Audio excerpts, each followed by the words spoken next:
que você já morreu. Gente com uma saúde de ferro, de repente parou, deixou de existir.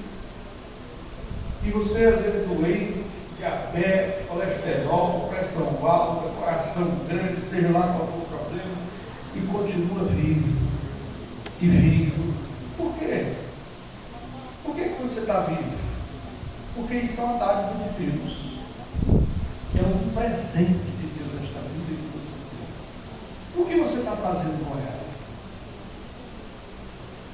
A gente às vezes pensa na morte quando chega um momento como esse.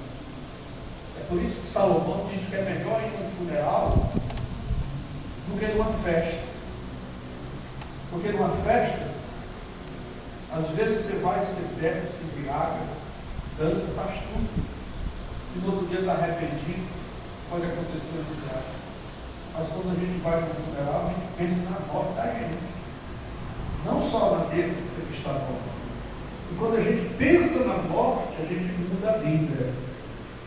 Quando a gente começa a pensar que vai morrer, não quer dizer que a gente vai viver agora numa monotonia pensando nisso. Mas quando você pensa nisso, você passa a viver melhor. Porque você começa a amar as pessoas melhor. Perdoar as pessoas. Quantas não são as pessoas que não tiveram a chance de pedir perdão para outro na hora da morte? Quantas pessoas que não tiveram a chance de se arrepender?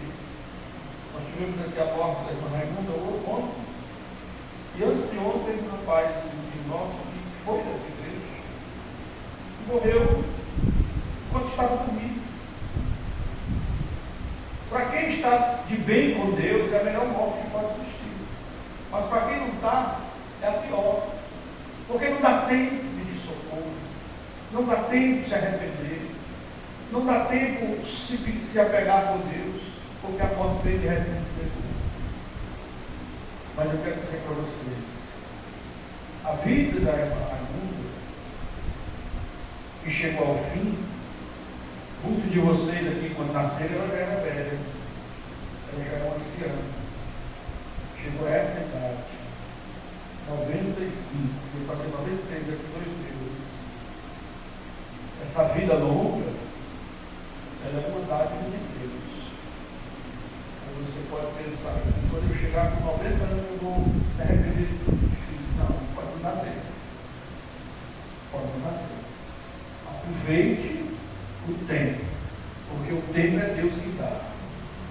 Aí chega uma hora, todos nós temos um dia marcado. E quando o dia marcado chegar, você pode estar numa mesa jantando, você pode estar numa cama dormindo, pode estar fazendo qualquer coisa. Quando chega o dia, meu irmão, não tem negócio de esperar. Vai. Tem que ir. Quando o dia chega, não importa se você tem sonhos, filhos para criar. No ano passado, nós enterramos uma senhora com 38 anos, 26 anos. No ano anterior à sua morte, um ano que ela morreu, um ano antes que ela morresse, o marido dela tinha morrido. E ela deixou três filhos pequenos. Um de 4, um de 6 e um de 14. Os avós são todos idosos, doentes, não tem como cuidar. Como é os tios que já são idosos também. E ficou as crianças. Não deu tempo para criar os filhos. Não deu tempo para ver os filhos casados. Não dá tempo. Quando vem, é rápido. Por isso é urgência de nós nos preparar. A Bíblia conta a história das 10 virgens, no capítulo 24 do Evangelho de São Mateus. E quando chega o noivo, 5 das virgens, que não eram noivas, mas faziam parte do cortejo nupcial, elas não tinham como ir, porque elas não tinham luz. As lamparinas estavam secas, sem óleo. E elas não tinham como fazer parte do cortejo. Porque no cortejo as virgens iam na frente da noiva, iluminando o caminho. Era uma prática cultural da região do Oriente. Mas havia 5 que tinham ainda azeite e 5 não tinham. E elas pediram: me empresta um pouquinho do teu azeite, porque eu quero ir no casamento, eu quero fazer parte.